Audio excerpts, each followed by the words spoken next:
You have some looks that are really focusing internally within China, and then you have some looks that are more influenced by Western countries. And so I wanted to tell that narrative. I thought that was probably the most interesting, especially considering the position of China currently today as a global superpower.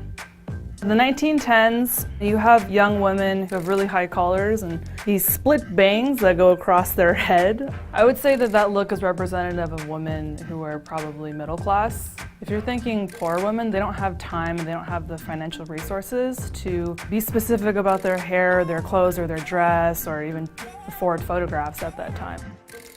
When we're looking at the 1920s, it's really interesting to see this shift move towards Western influence, which is really indicative of a global move.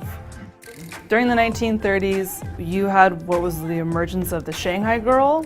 Shanghai is a port city, so you have a lot of foreign influence coming into that city historically. The girl that you see is going to have kind of baby bangs. That was really particular for young women who were maybe looking for a more urban lifestyle. World War II was ending. At that point, you actually kind of see China allying with the US to push the Japanese out. That's where you see like a full-blown Western look coming in. During the 1950s, Mao Zedong is in power. He basically overturns all the previous beauty standards. He makes the peasant, the proletariat, what's beautiful. And what's beautiful is if you're healthy and tan, and if you're contributing to the collective society. In the 1960s, this is when Mao Zedong, full-blown cultural revolution is enacted, so women are allotted more rights. She's in uniform because she's a comrade. They're seen as equal to men, theoretically. In the 1970s, China starts to move away from communism. You start to see kind of distancing from the ideology. In the 1980s, Mao Zedong's political opponent came into power and started to introduce all these new market economy policies. Now you have China completely turning towards free market, which also means more foreign influence when you're trading and interacting with other countries and opening your doors more. The woman that you see has the big perm, has the big glasses, looks like she came out of a magazine.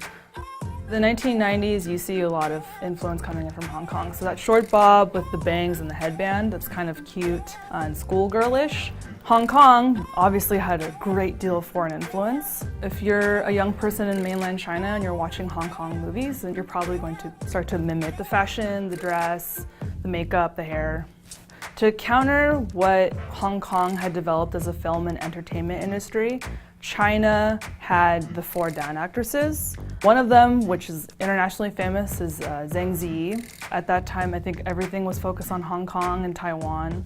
And then all of a sudden, Zhang Ziyi came out of mainland and she just blew it out of the water.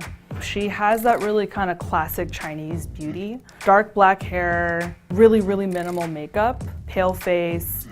By the 2010s, Korea and the K-pop industry is enormously influential. There's a look called the Utseng look, and it's huge doe eyes, really, really pale, pearlescent, dewy face. I think that a lot of the media kind of feeds into this really xenophobic, basically anti-Chinese sentiment. And a lot of it has to do with the fact that China is growing economically and is challenging the US economically. Coming from here in the US, it's a very different way we look at China. If you were to go to another country in East Asia or anywhere else, they would have a completely different outlook at China. This country is so enormous, and that people should take this video as an introduction and they should learn beyond what the looks present, that there's a huge, huge history behind it all, and that this should be the door to learning all of that.